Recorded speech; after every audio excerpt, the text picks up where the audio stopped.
Here's wave number one. Wave number one is AI everywhere. AI everywhere, artificial intelligence everywhere. Already we see it in that if you go to Google, if you go to Facebook, all the ads you're seeing aren't based on what other people are seeing. You're seeing it because already these people know you enough to be able to give you more of what's relevant to you. But it goes much deeper than that. I gave you the example of Watson, which is the name they gave to the IBM computer that is able to think laterally. So it can actually know the difference contextually of a word.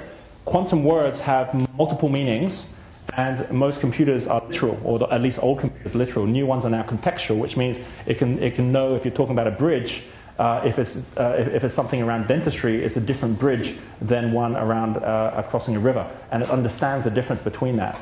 But the power of this is actually going further from the literal artificial intelligence you might have heard about to this kind of artificial intelligence where machines are now able to mimic people such that the person who's going to be on the telemarketing phone to you may not be some contractor in India. It could actually be a machine, and you may not even know that it is.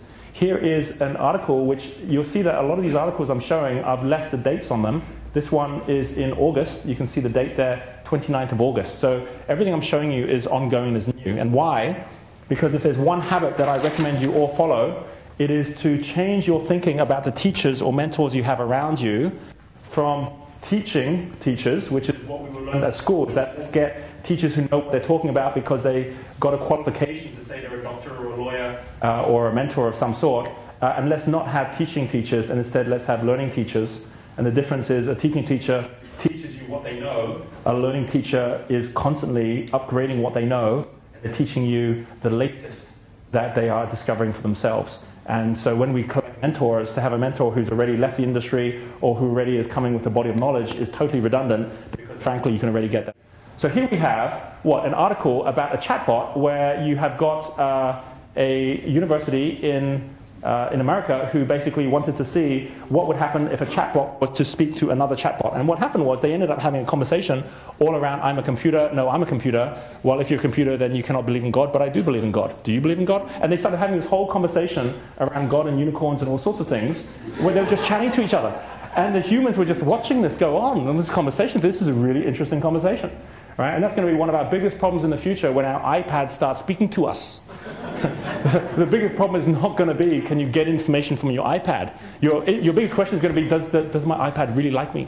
The issue is the iPad's going to like other iPads more than they like you. So we've got a whole new world that's already starting to show up. And you might say, oh, artificial intelligence, well, kind of like no one else is really learning about that, really, so I've probably got time. Here is an article from this month. It's currently live. It's going on right now. It is an artificial intelligence class which is being run at Stanford. There's already been over 100,000 people signed up, but that was at the 18th of August. This is going to be over 1 million people. It's going to be the largest class ever around the world. It's got some of the top people in artificial intelligence, the guy who actually created the Google augmented car, which can drive on its own. I met him when I was at Singularity University, and he was talking about the implications of this car. And this is what I love about the people at the cutting edge. They're thinking 100 years ahead. And he was sharing how when you have an augmented car which can drive on its own, which means there's no traffic accidents, because all accidents aren't created by cars, they're created by humans. So when the human's not driving it anymore and the car's the one driving, then you take the #1 killer of young people up to 25 off the charts, because they're not dying anymore in the same way. And secondly, you have no more car parks, because once the car drops you off and goes somewhere else, then it doesn't need to park anywhere. And over 90% of the time of all cars is stuck in car parks in major cities, so that disappears. No more traffic jams, because traffic jams, 80% of the space, even in a traffic jam, is stopping distance from humans that can't stop very well. And even energy, there is over 60% of the energy of the material in a car is there simply to protect you from an accident. But if you're not having accidents, then you don't need that energy, which means you're saving all that material and you're saving all that fuel to lug that car around in the first place. So all the shifts that are happening, the implications are pretty amazing. He's one of the ones who is going to be running this. So you say, well, where am I getting this information from? I'm going to show you in a moment that I have set an identity for myself, which is to be a futurist, look at the future. So I have news every day that comes to me specifically just about this. So I don't go look at the national news because that's not relevant to me, except for some of the headlines. I want to know what it is that's going to make me more of an expert in what I'm interested in. And if you don't have your own personalized news, because you don't have your own personalized niche, then you're already missing one of the biggest keys to ensure that you have a position in this new future.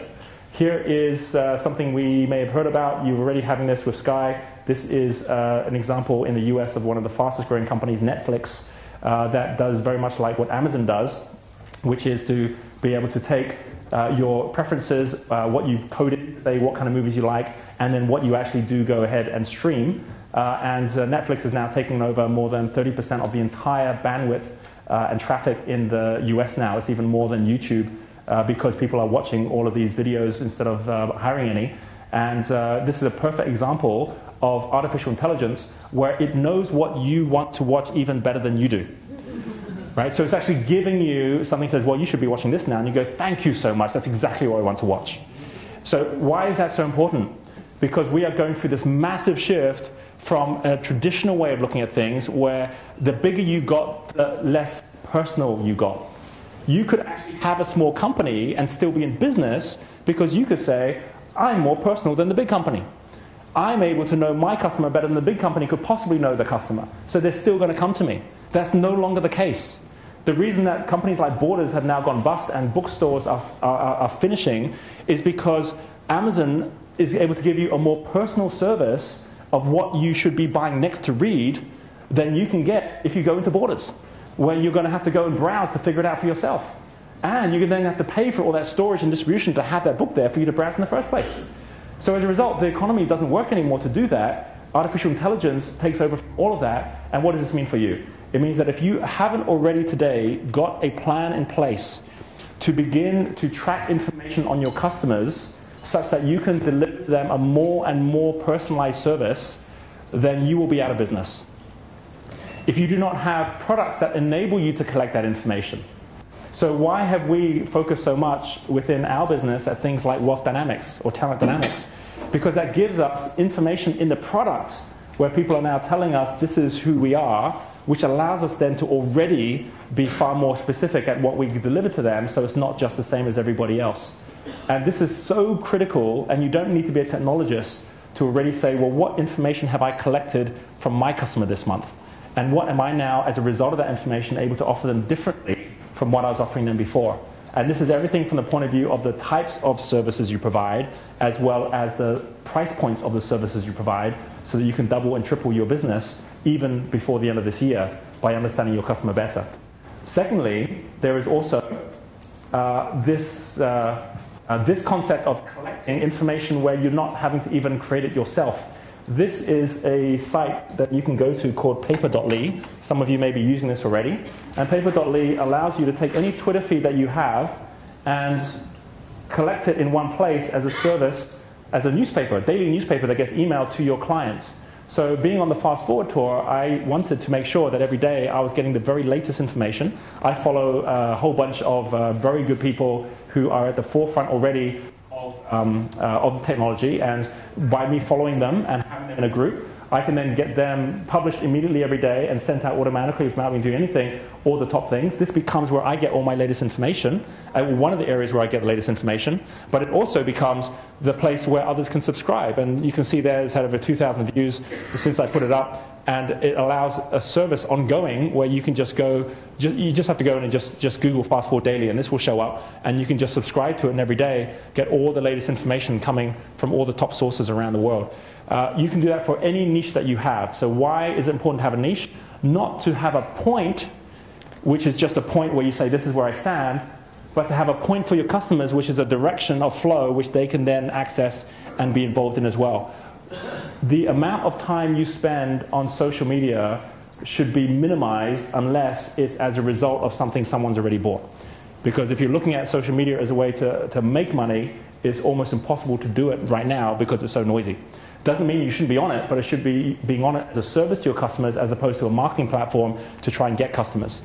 And I'll talk a bit more about that as we go forward, but really, really important that already one of the biggest things that I would check with anyone I work with is how much time you're spending on social media, and cut that down massively, automate what needs to be automated, and then start to make it much more of a point as to why you're doing it and how it's adding value.